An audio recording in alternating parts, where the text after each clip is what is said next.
السلام عليكم. هل تعرفون أن هنالك أماكن محظورة على البشر ومستحيل لأي شخص أن يذهب لها أو حتى يقترب منها؟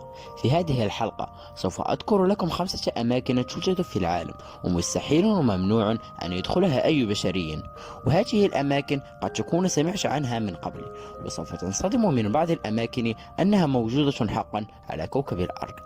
ركز معنا في هذه الحلقة، سوف نتعرف على معلومات لم تسمعها من قبل، وهيا بنا نبدأ الحلقة.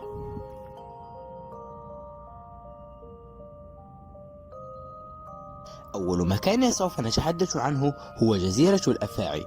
توجد هذه الجزيرة في السواحل البرازيلية، معروفة بطقسها الاستوائي والغابات والأمطار التي تهطل على السنة، وتعرف أيضا بمناظرها الطبيعية الخلابة. ولكن كلما كان هنالك جانب إيجابي هنالك جانب مظلم من هذه الجزيرة، ورغم كل مناظرها وجمالها إلا أنها ممنوعة على البشر بشكل نهائي، ومستحيل أن يدخلها أي بشري على الإطلاق. والسبب أن هذه الجزيرة مليئة بجميع أنواع الأفاعي السامة الخطيرة التي لن تخطر لك على ذهنك. ومن بعد البحوث والدراسات التي أجريت على هذه الجزيرة وعلى الأفاعي، تخيلوا معي لقد وجدوا 40,000 نوع مختلف من الأفاعي الفتاكة والسامة، والتي سمها يقدر أن يفتك بأي بشري في رمشة عين.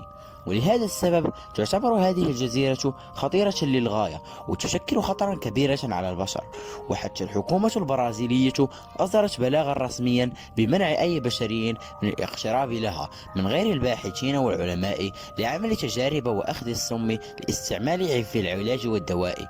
ولهذا السبب تعتبر هذه الجزيرة من الأماكن المحظورة في العالم والتي مستحيل أن يدخلها البشر.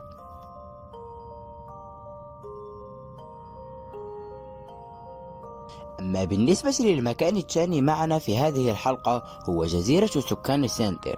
عليكم معرفة أنه رغم التطور التكنولوجي الذي وصل له الإنسان والعلم الذي وصلنا له إلى حد الآن، إلا أن هذه الجزيرة وسكانها لا يزالون يحافظون على تقاليدهم وأعرافهم إلى يومنا هذا. يعني بمعنى آخر، هؤلاء الناس لا يزالون متأخرين كثيرا عن العالم، وإذا رأيتهم لأول مرة سوف تظن أنهم يعيشون في حقبة أخرى. والشيء الغريب أنهم يعيشون معنا في زماننا هذا، لكن لا يزالون محافظين على أعرافهم وتقاليدهم من الانقراض، وفضلوا أن يظلوا منعزلين عن العالم ولا يتركون أي شخص أن يدخل بينهم. أما بالنسبة لطريقة عيشهم تعتبر بدائية جدا. لبسهم مصنوع من جلد الحيوانات، حتى منازلهم مصنوعة من خشب وأوراق الأشجار. هؤلاء القبائل يقطنون في جزيرة تتواجد في سواحل الهند، والذي اسمها جزيرة الحارس.